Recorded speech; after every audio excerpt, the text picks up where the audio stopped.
Good evening, everyone. Welcome to the Sanborn House. My name is Hilda Wangdu, and I chair the program committee here at the Winchester Historical Society. It gives me great pleasure to introduce tonight's program. It's been a little bit over a year ago when I got an email from Maggie, and Maggie and Ava wanted to have more Winchester history. They found that their curriculum at the public schools didn't have enough about where they live, and they wanted to change that. So over the last year, they have been working, doing a lot of hard work, doing a lot of research on whittling down the topic. We've been learning everything from how to introduce a controversial topic to communication to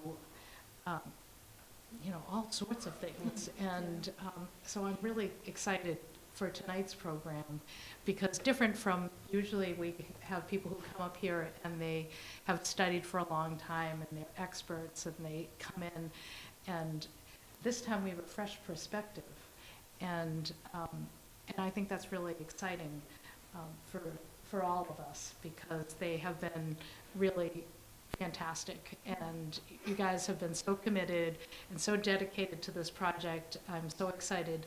So I know that the two of you are going to do a little further introduction. So with that being said, I'm going to leave it to Maggie Fisher and Ava Podeska. Thank you. Okay, so hello everybody. First off, we both just really want to thank you all for coming and attending this presentation today. This is a pretty big deal for Ava and I, and we really appreciate both your attendance and your willingness to learn some history with us. So first off, we would love to introduce ourselves. Currently, we're both juniors at Winchester High School, and we have been very close friends since the first grade. Both of us just happen to share a love and passion for history, so we're currently taking AP US History at the high school, and we just recently completed the AP exam, which was very exciting for us. We are both members of the National Honor Society and are passionate musicians, and have completed some other extracurricular activities together, such as running a psychological experiment together and publishing a research manuscript online in a science journal. Okay, so in addition to the stuff Ava had just mentioned, like I said, my name is Maggie, and I also work as an event lead at a trampoline park with my friend who's over there. And I'm also the up-and-coming managerial editor for the school newspaper. My name is Ava. I play volleyball, and I am currently the president of the tutoring club at the high school. Okay, so just to get some quick logistics out of the way, we're going to be speaking about kind of our project and our personal process for around the first half of this, and then we're going to switch to a more content-driven research section of the presentation. So our journey with the Historical Society started last May. Maggie emailed Hilda, as Hilda spoke about, along with many other historical societies and institutions, and we were warmly welcomed by Hilda's response. Many other places seemed to exclude our assistance because we weren't undergraduates and we're under 18, so they weren't really into us participating. Hilda held none of these biases, however, and set up a Zoom with us immediately. So we got to talking pretty quickly, and we wanted to really talk about, why does history matter? When you have two high schoolers come to you, what are they looking to get out of this? Why are we so interested in this? And we pretty quickly decided that history is important for two reasons. The first is its ability to create impact. Hopefully, as you will see by the end of this presentation, history can be very inspiring. Both of us really like observing the actions of individuals who really were just like us in the past, as it has the ability to represent the determination of really what it means to be human and the undeniable tendency of people to strive for what they think is right. The second thing that we both really like about history is its ability to represent duality. So it was really important for us to learn during this entire research process that the victor's story is really just as valuable as the non-victor's. Taking sides isn't really what counts. What is important is being able to understand that whatever happened, happened for a reason. And regardless of any predetermined bias that someone like us from the here and now might have, people at a specific point in time thought what was happening was right. And so it's up to us as historians to try and figure out why these people thought it was right or why they felt the need to do something in the first place. And we can examine how the results of their thought process can be both good and bad at the same time. So with these things in mind, we brainstormed the right way to present both impact and duality from a situation which is both relevant and underrepresented in Winchester and the surrounding towns. We quickly landed upon a topic that is spoken about in absolute terms, which is the Song Squaw of Mississauga. Many of you may know her as the Sachem, which simply means chief in Algonquin, the primary language of the Massachusetts tribe, which she was the leader of, which we will get further into when we go into more of the content. But first, the rest of the process. So with the topic decided, we got right into researching. We realized almost immediately that this was the right topic to really represent the duality we were trying to hit upon, and as much of the content discovered while researching was both concerning and fascinating to us. Almost immediately after that, we switched our project of research compilation from a documentary to a book. At the beginning, we thought that our research would be primarily and simply factual, so we thought maybe a film-based format would be the best way to represent that, to have a proper creative outlet. But before long, we realized that creativity would shine through the research itself and how we chose to view the information we were compiling, so we chose to put that into a book format instead. For this reason, we decided, as I just said, that our point would be better conveyed through writing, a form of media which both of us are significantly accustomed to. And then, so I think I speak for both of us when I say that the biggest takeaway from this entire project has honestly been that history is a lot harder than it looks.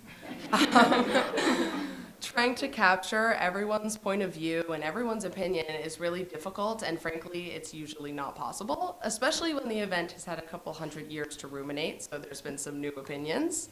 And we had to learn that perfection really isn't always achievable. And we want to encourage any of you who don't know the research that we'll present to you today, along with much more, we are planning to self-publish in a book.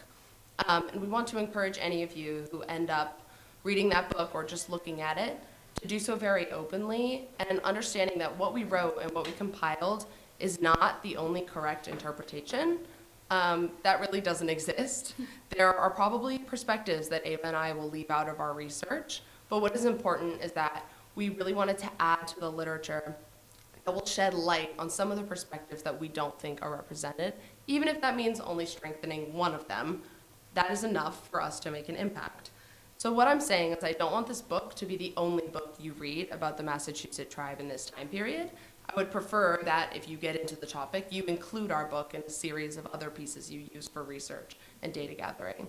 And then altogether, the sources that you choose will come closer to representing the circle of opinions and ideas surrounding drastic historical occurrences. Now, before we begin the review of the content itself, we just want to have a quick acknowledgement section, which we would like to present, which can also be found at the beginning of the physical book itself when we publish that. Both of us see this part of the book as an important precursor to understanding the content and the intent of the research we have worked so hard to produce. So, first of all, we would like to acknowledge that all of us are currently standing or sitting on land that for a very long time was cultivated for and cared for by Native Americans in the Massachusetts tribe. This very land contains many remnants of their ancestors and their culture that has persisted through until today. We would like to acknowledge that these natives also played a very significant role in the creation of the lifestyle and culture that all of us participate in today. If you've ever taken a stroll around the Mystic Lake, visited Right Lock Farm, or been to the country club, you are appreciating the same beauty of said land that the Native Americans in the Massachusetts tribe had admired for hundreds of years and still do to this day. So as a part of our acknowledgements, we just want to give a little disclaimer about the titles used to address the Song Squaw of Mississauga. In Algonquin, as mentioned earlier, the word sachem simply just means chief or leader. So many of you may have heard this figure being referred to as the squaw sachem. The word squaw simply means woman in Algonquin. However, many of you may have heard about the controversy surrounding this word that has come up recently. Fairies Gray, who's currently the leader, the Sagamore of the Massachusetts tribe, has accredited this controversy to the following explanation. When settlers in the Northeast began moving west, they took with them the terms which they had learned from the natives in those regions, and they experienced a multitude of conflicts along the way about land, food, and other things with the natives. So throughout this process, the word squaw evolved into a slur often used to degrade Native women. So for this reason, primarily out in western United States, this word is being removed from many historical sites and documents as they see it as an inappropriate word. However, some of the Massachusetts tribe see this as a form of cultural erasure. They see that word as simply a part of their language that people may have taken and misused towards other people, but it is nonetheless the correct term and the proper word in their language. But ultimately, Ava and I feel that it is not our place to decide whether or not this word is harmful or who specifically it is harmful to. So we have decided to use a direct Algonquin translation of the phrase Sachem of the Mystic, which is Songskwa of Missatech. And to conclude this acknowledgement section, we would like to repeat a message from Farius Gray, who, like Ava mentioned, is the current Sagamore of the Massachusetts tribe, and Elizabeth Solomon, who is a tribal council leader of the Massachusetts tribe, that one of the best ways to honor Songskwa, and more broadly, anyone in the Massachusetts tribe, is to respect and honor the land and the earth and continue to learn about the important legacy of historical figures such as Songskwa of Missatech, who are often underrepresented. So now we will begin to walk you through more of the content of our research. Because of time, we will try to condense the background and content sections of our research in order to properly describe the part of our research which we see as most important to make our argument. Please remember that full versions of all of this will be available in the book itself when it is published, hopefully in the very near future. So to begin, we're going to provide a brief background of the Massachusetts tribe and their lives from around the 14th to 17th centuries. So, the word Massachusetts is an Anglicanization of the phrase Massa-Wachusett, an Algonquin word that translates to those of a great hill. The Massachusetts tribe comprised of several bands, which are smaller groups of Native Americans, which included the Pawtucket Band. During this period, the natives inhabited the eastern coast of Massachusetts. However, it is important to acknowledge that land boundaries during this time were very fluid, meaning that lands were not confined to a single area, and the Massachusetts tribe can be defined at times as semi-nomadic. So they were similarly forced to act in this fashion because of conflicts with surrounding native tribes. So later we're going to talk about a conflict between the Massachusetts and the Abenaki tribe. So Massachusetts may have been more sedentary, and then if a conflict arose, that may have caused them to have to move their land around. They didn't necessarily have solid lines like we do so much today. In the Massachusetts tribe, they use the word sachem to refer to their leader, as we previously stated. The position of sachem was passed down hereditarily, and anyone of any gender could become the sachem. Underneath the sachem were the sagamores, who were war chiefs, who completed land tasks delegated by the sachem, and beneath them were the petty or lesser sachems, who were leaders of one or more bands advised by a group of elders. In Massachusetts society, powwows or powwasks, who served as the medicinal and or spiritual leaders of the Massachusetts tribe, were on the same hierarchical level as the sachem. In tribes, the common role of women was to control the day-to-day functions, so that would mean maintaining land, gathering small food such as berries and plants, weaving baskets, and building dwellings. Notably, many women in this society had the freedom to choose their partners, unlike many women in European and other societies. Men, on the other hand, were in charge of capturing large game and creating the weapons to do so. Their responsibilities, however, unlike the women, were divided by age, with the younger men training to fight or hunt, and the young men and elderly people tending to the land with the women. Okay, so this is the point where we're going to encounter the arrival of various European powers, which will be very significant in understanding Songskwa's story.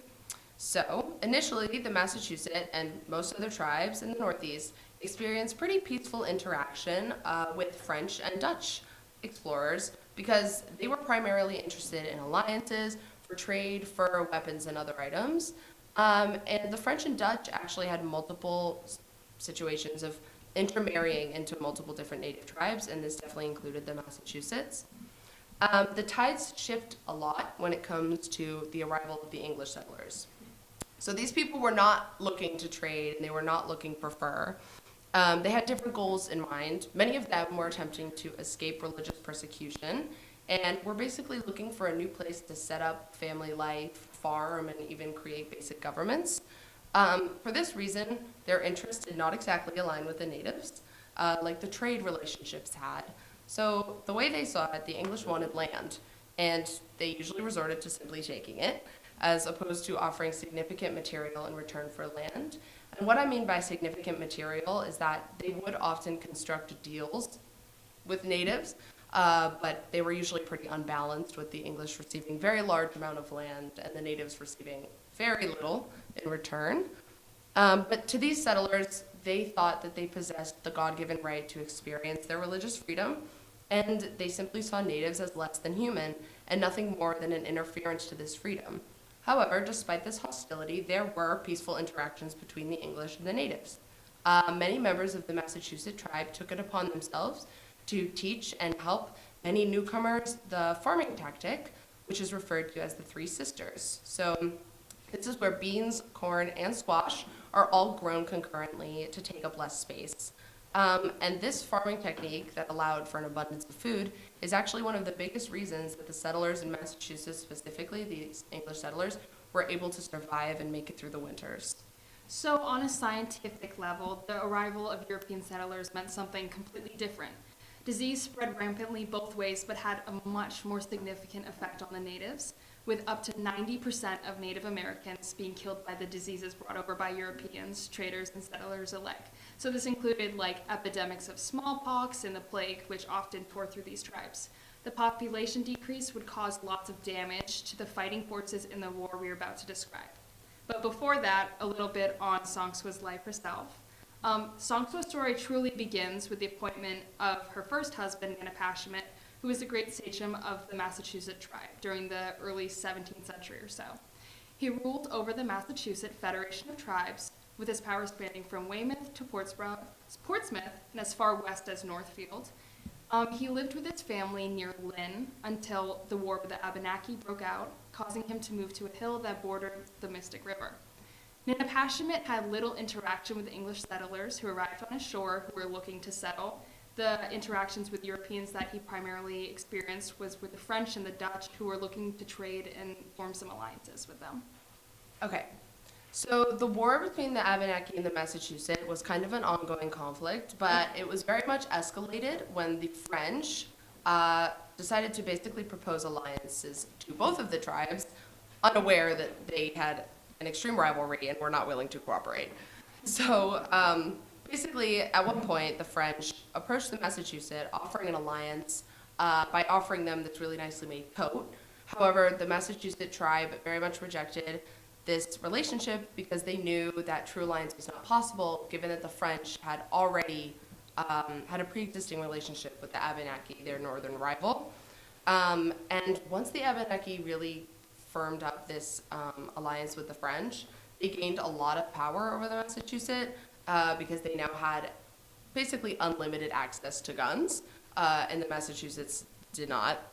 So towards the war's start, the Massachusetts actually had a lead because they had a very strong military force that they had developed over a long time and had a pretty big population.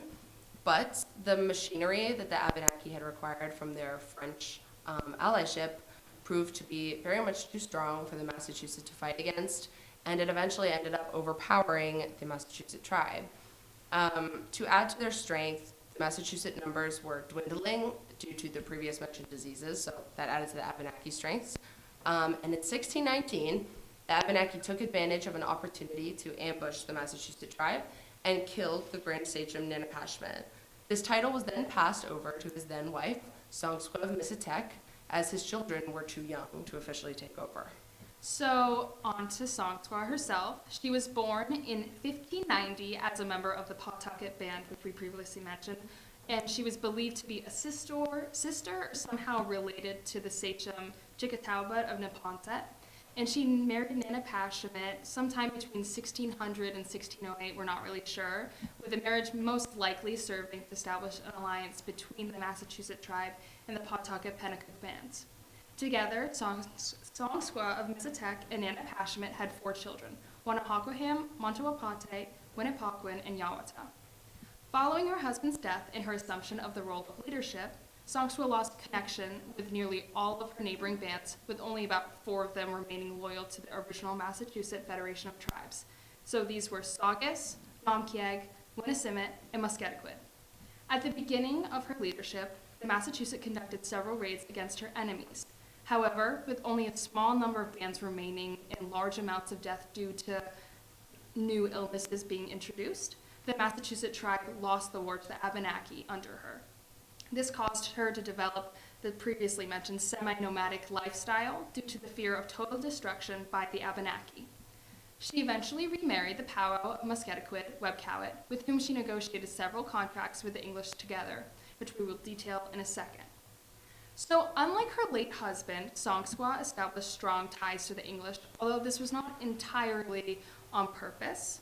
She needed protection for the small numbers of her tribe that remained due to the war and the disease, and they just so happened to be rapidly moving onto the land surrounding her and her tribe. So as she interacted with these settlers, she began to form alliances with them in hopes that they would provide protection from the Abenaki and smallpox. However, this meant that she would lose lots of her land in the process. Through these negotiations, she agreed to a mutual protection pact with John Winthrop, allowing some Puritans to stay on their land in exchange for 1 coat per year and protection. Okay, so just for a little status update, we're basically at the point where Sonkswa is ruling over a very small amount of Native Americans, of whom are not primarily fighting forces, and the English have now just conceived this idea that the Native Americans are open to official negotiation, and the way they see it, they have plans to get much more land than they have with just that first initial deal that Ava had mentioned. So, at the very beginning of the negotiations, the Massachusetts Bay Colony sought out a very small portion of land near the Mystic Lakes, which they would acquire following Sonkswa's death, a natural death, of course, because they had already signed her protection. And eventually, this grew and grew into a larger land deal that promised a lot of land to settlers in exchange for very basic necessities to the tribe, including corn, goats, coats, and wampum. And during this period, the settlers began growing more and more aggressive. So like that land deal where I had mentioned, where they would acquire land after Sonkswa's death, many settlers just took it upon themselves to begin settling on it after the deal was signed, before when she was very much still alive. It was at this point where Sonkswa realized the importance of keeping her family and her kin alive, and she began making multiple arranged marriages in hopes of protecting her kin, which was definitely one of the more passive methods of resistance of natives during this time to preserve her culture in lieu of arriving colonists. So as they grew older, her children eventually became rulers of the respective territory that they moved to. Wanahawkoham, her oldest, who was referred to as Sagamore John by the English, ruled Winnisimmett, one of the previously mentioned tribes who actually stayed in contact with the Massachusetts. Montawapate married Pennacook Sachem Passaconaway's daughter Wenhooks and was referred to as Sagamore James. Winnipesaukee ruled over Namkieg, another one of the tribes who stayed loyal, and was referred to as George Napow. Yawata, her daughter, married John Ossawamug Sr. and moved to Natick. So, like we had mentioned, as more settlers came, they began to encroach further and further upon her lands, which basically forced her to negotiate more and more contracts, because the way she saw it, if these people were going to keep moving onto her land, she might as well ask their government for something in return. And this eventually led to the erection of the Cambridge settlement on her territory. So during this period, the settlers became very fixated on assimilation as a means of acquiring land from the natives they interacted with, as exemplified by their employment of the English language and attempts to spread Christianity. So in this Cambridge territory, they had originally pledged at a previous time to acknowledge her authority. However, the Massachusetts Bay Colony now wanted her to hand over all of her political authority, which directly violated that pledge. But nonetheless, in 1644, she signed a treaty of submission to the English, stating that her tribe would abide by the English colony's government and follow the settlers' religion. Now, what exactly led her to make this decision is partially unclear because of a lack of primary sources on her behalf. And this is one of the key moments that we're going to discuss the duality of in a few seconds. So, with these increased interaction came the spread of further smallpox through her tribe, causing many members to relocate themselves to small settlements known as praying villages, which were established by the English settlers. Originally, John Eliot, who was a Puritan preacher who spoke to and translated the Bible for the Massachusetts, exposed the tribe to the puritanical identity. From there, the Puritans created praying towns in an effort to separate the Native Americans from their towns because they had a very strong need for the land when they arrived because, as Maggie said earlier, they really wanted to settle it. They wanted to farm it, so they thought the best way to do so would be to push the Native Americans off their land. However, after 10 years, only about 1,000 Native Americans settled in 4 of these praying towns. Of those 1,000, less than 100 declared that they converted to Puritan Congregationalism. So you may be asking, what benefits do they serve to convert, and why would they convert? Many natives during this time saw this as a method to avoid war with surrounding tribes, and they really wanted to protect their territory as Songskwa did. Those who converted were also able to become farmers, establish homesteads, and build homes. Following the loss of her children, Wanahakoham and Matawapate, to smallpox during an epidemic, Songskwa moved herself and her remaining kin, who were Yawata and Winnipesaukee, to Natick, one of these praying towns. Despite this, she initially had several settlements through the area, with many of her primary residences residing in the town of Winchester itself. It has been decided that her wigwam was most consistently placed in the area of the Winchester Country Club, previously known as Swan Farm. The small creek that ran next to the land plot acquired the name of Squaw Sachem Spring, and many members of the tribe reportedly visited this through the 1800s or so. Similarly, another body of water, referred to as Squaw Sachem Brook, was named in her honor and also located on Myopia Hill. This water feature, however, was renamed to Herbert Meyer Brook by the end of the 1900s. It is believed that Songskwa Misatek died at her wigwam on the country club's property, adding to its overall significance to her history and Winchester's history. Originally, the spring flowed by John Abbott's home, who was just a local resident at this time, which was located on Arlington Street in Winchester, which is next to the club. However, the water was later moved over to the country club's land and was combined with a newly developed pool that was named John Abbott Spring, which was completely erased her name from the lands of Winchester in this sense. So now that we have kind of gone through the factual recollection, and I know that was a lot of information, we would like to discuss a bit more about the duality we had mentioned earlier in a few key areas of Songskwa's life. So in countless historical writings, and if you've ever been to the Winchester Library, the big mural, right when you walk in, the Native American in that mural is indeed Songskwa Misatek.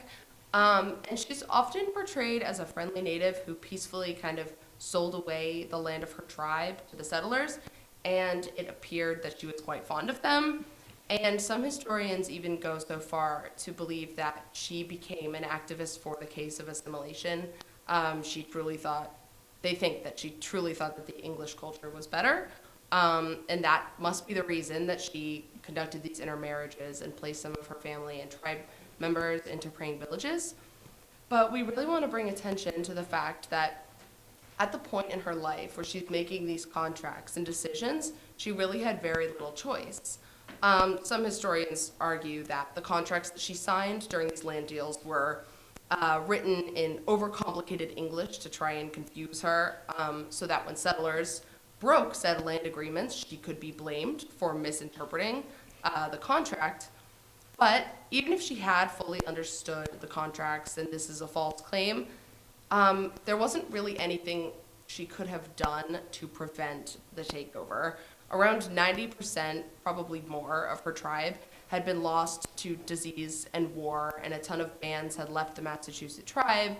And a lot of those who were left were those who were not interacting with the English as much, so it was a lot of people like elders and children. So even if she had understood the betrayal fully, she was not really able to physically prevent it. We basically came to the conclusion that she acted in this way, these intermarriages and putting her children in praying villages, was basically her way of acknowledging that although she had no real means of physical resistance, she would just divert her efforts to prominent means of psychological and mental resistance because she knew that her children were much more likely to live and allow her generations to continue if they were considered cooperative, and they would make it to the future to tell the story of her people.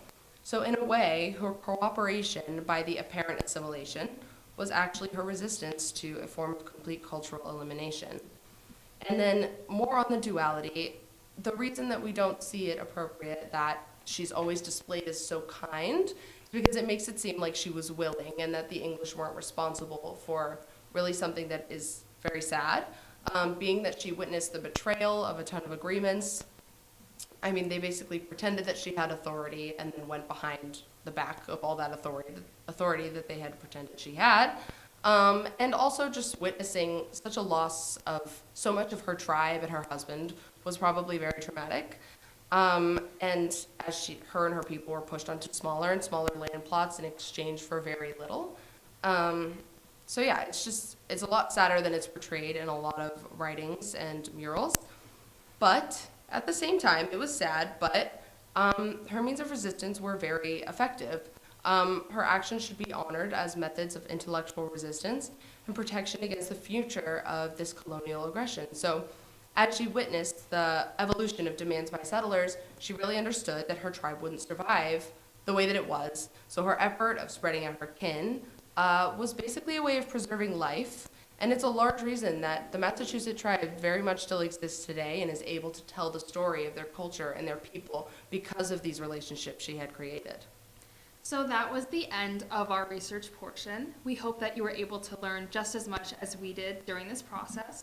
From this process, we have learned the value of hard work, persistence, and self-motivation to reach a goal. Although it was at times hard to visualize what our project would turn out to be, we were able to grow together and see how our hard work paid off. We also learned about history itself. History is subjective and its interpretation is entirely reliant on the person observing an event. So even I could observe something differently than Maggie, but that doesn't make it any less valid. That is why we want to acknowledge those who work their hardest to integrate history into our curriculum and keep it alive in people's minds. Although we are still young, we hope that the start on our path to expertise inspires others after us to do the same and keep a love for history relevant. So just a few thanks before we wrap up our presentation. We would like to thank Hilda for being our leader through thick and thin. We really couldn't have done anything without you, and we're so appreciative of all the time and effort you dedicated to our project. We would similarly like to thank Joanna O'Brien-Shea, Ella Knight, Nancy Schrock, and Rebecca Sliz for providing us with the primary sources and other materials necessary to discover all the nuances to this period in history.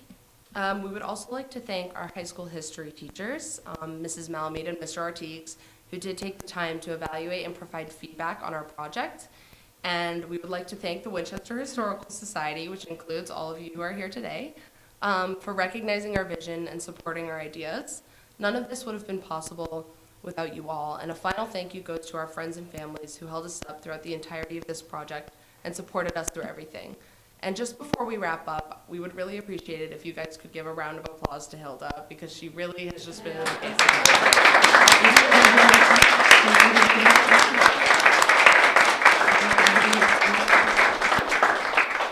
And that concludes our presentation. So that is the end.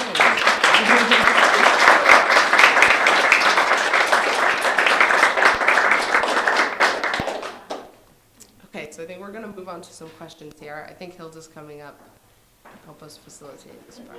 Is there a final? Thank you. Question for that. I think you did a wonderful job. Thank you. Thank you. I was interested at the beginning of your presentation where you mentioned that research is more than just facts. And I was reminded 50 years ago, I had just come back from Vietnam and I was trying to write a doctoral dissertation in the field of economics. And I did a draft, and a friend of mine who was a lot older said, "Let me take a look at the draft." And he looked it over, and I was with great anticipation, thinking he'd be very happy. He looked at me and said, "You know, this looks like you must have had 1,000 note cards. All you did was write the thing from the note cards." And I was thinking, this guy is even smarter than I thought. And you did magnificent, because your first 2/3 were facts, but then you interpreted them. And that's the art, I think, of writing, whether it be in your field of history, my field of economics, or whatever. You have facts on which you can base your subjective opinions, and I think that's the great historians. I'm reading an autobiography now of a biography of Winston Churchill. Oh, There's a lot of facts, but the guy who's writing it is writing favorably and critically of Churchill, and I think this is the art of communicating in the field of research, and I think you did a great job tonight. Thank you. Thank you very much. It's very Thank nice. you. Does anyone have any questions? When did you say your book might be available? Oh gosh. We're not quite sure We'll see yet. about that. Yeah. Hopefully by like midsummer. Yeah. Really? Yeah. Wonderful. Yes, and we're gonna try. We'll see, but we're gonna try and get bookends to maybe see if Yeah. they can get it in there. We'll see. So I bet you got into Henry Smith Chapman's History Yeah. of Winchester. Mhm. Yes, Yeah. we did. I'm really looking forward to your book Thank you. because I do speak some about Native American culture when I lead walks for Friends of the Bell. Oh, Awesome. okay. I haven't done your research, so I can't wait to get your book. That's awesome. That's so cool. Thank you. In the back. I was wondering, I'm doing a project in Station Swamp, pretty much right across from VO, and I was wondering if you knew anything, because I was told by the Conservation Commission that had been the station's winter home. That's interesting. I honestly wouldn't know for sure about that exact location, but it's pretty crazy. Like I mentioned how they were like kind of semi-nomadic. She really did like live in very many places around here. Like the country club had a sign where her wigwam was. They took it down because it had the Massachusetts seal on it, which is also going through a bit of a controversy, but I think they're planning to get it back up soon. So yeah, that's super interesting. Yeah. I don't know whether or not anybody, Rebecca or Ellen, do you have any information on that spot? Sorry, I don't mean to. I always know what's great about the audience here is that there's always somebody who has pieces of information. Other question? Well, that brings up a question of like, so what were some of the key sources of, that you used for your research? Oh my gosh. We used a lot. Yeah. Part of the question. We used actually a lot of Ellen's work to get Yeah. through some initial research, and then we met with Nancy Schrock, who also provided with us Yeah. some information. And then there's this website. I don't remember what the actual like title of the website, but it's something like Roots, where it has like their genealogy from Nanapashamit's parents. So it goes like all the way through that. So that's where we got a lot of our information from. And then we also had a very long presentation that was done by Ferris Gray that I think you guys actually may have sent to us, where he just, I mean, there was so much information in that. We got a lot of what we had in here today out of that. So, Did you meet with any of the members of the tribe? we haven't yet. We really hope to before we Yeah. finish the book, but yeah. Yeah. I guess I was just a little confused because you said that she was a leader of the Massachusetts, but you also referred to her as part of the Pawtucket. Yes. Could you explain that? Yes, so basically the Massachusetts tribe is this big entitlement that at the beginning of our story had a ton of bands underneath it, and the Pawtucket were a band. They were part of the Massachusetts Confederation. So her smaller family, like genealogy, is connected to the Pawtucket band. But when she rose to sachem, she rose to Grand Sachem, which is the sachem of all of the bands. So she became the leader of the entire Massachusetts tribe. But unfortunately, after she took that position was when a ton of those bands split off. And like we mentioned, there was basically only 4 of them remaining. So it became a lot smaller of a tribe. They kind of just adapted the word Massachusetts to refer to all of them. We also kind of theorized that her marriage to Nanapashamit kind of represented her becoming part of the like overall hierarchy of the Massachusetts tribe, so that Right. could be where her like initial relationship with them came from.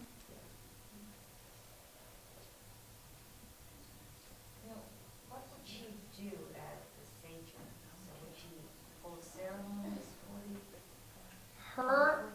position was a bit out of the ordinary. Yeah.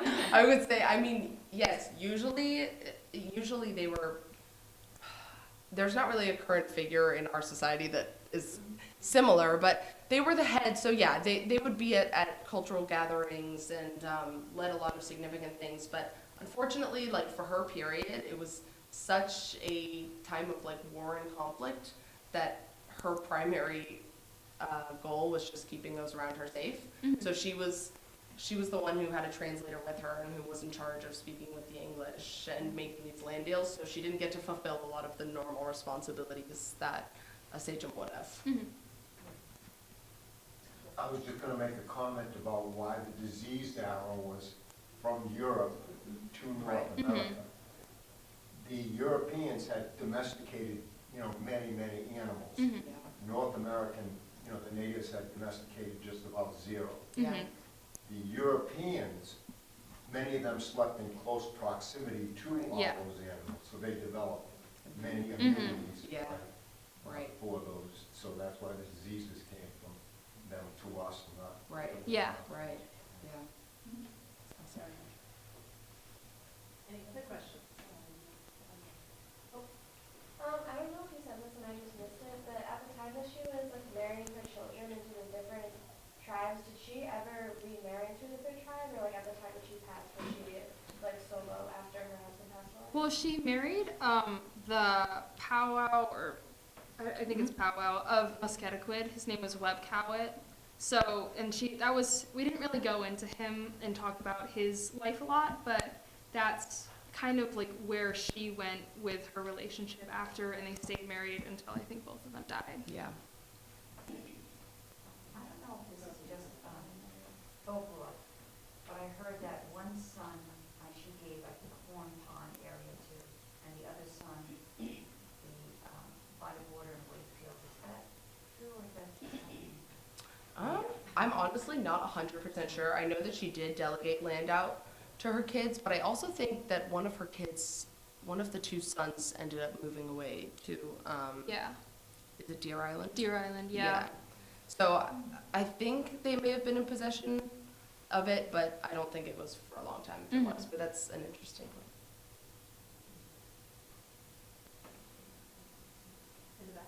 I'm not sure how old she was when she remarried, but did she have any more children after her marriage? She did not. No. No. Well, None that we're aware of. Seems like. Yeah. We don't know. They didn't make it, unfortunately. There's so much we don't know. Certain things were written down, but nobody set out to Right. Yeah. document that entire culture. Mhm. Yeah. Yeah. And some of the primary documents that we have from that era, they don't agree. Right. There are Mhm. different ideas of Right. how far the territory extended. Right. Yeah. Yeah. And even what tribes individual people belong to. Mhm. Yeah. So, not as we know of. Yeah. Yeah. Will your book go more into the role of disease in this complicated in her life, how it affected the decisions she made? Probably, Yeah. probably a little more.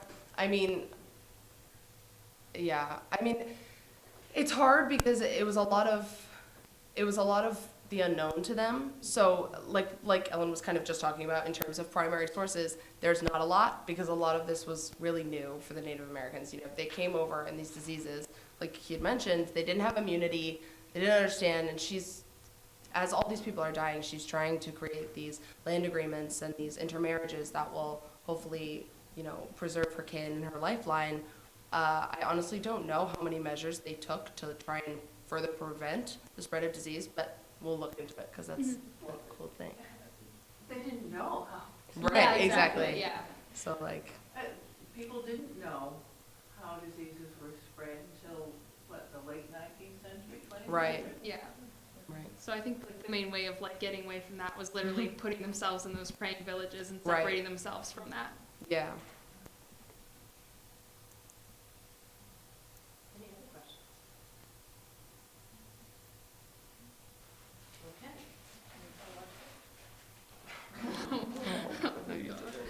No We just way. want to present a little token of Oh our my God. appreciation. Thank you so much.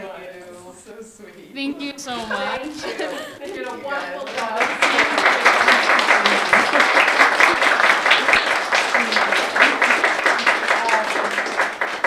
Being able to stand up in front of an audience and present, I mean, some people would always say, like, I'd rather die than speak publicly.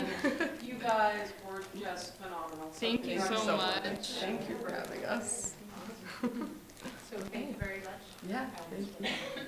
I'm going to do a quick commercial message. We've got Town Day trolleys, so join us at the Common. Lori will be there with the list of tours. We have 4 adult tours and 6 children's tours going on for Town Day. The other thing, we are going to be participating with the Network of Social Justice on a reading of Frederick Douglass. I believe it's the 21st of June. And this is a follow-up, as folks may have caught our program a year ago in February, where we had Nathan Richardson come in. He's a living historian, and he unfortunately had to do it via Zoom that time. Well, he's coming in person. So we'll be able to see the real living historian on the Common, and we'll get to read Frederick Douglass with him, and that will be happening on the 21st. So please do join us, and thank you very much. Thanks for coming. Thank you.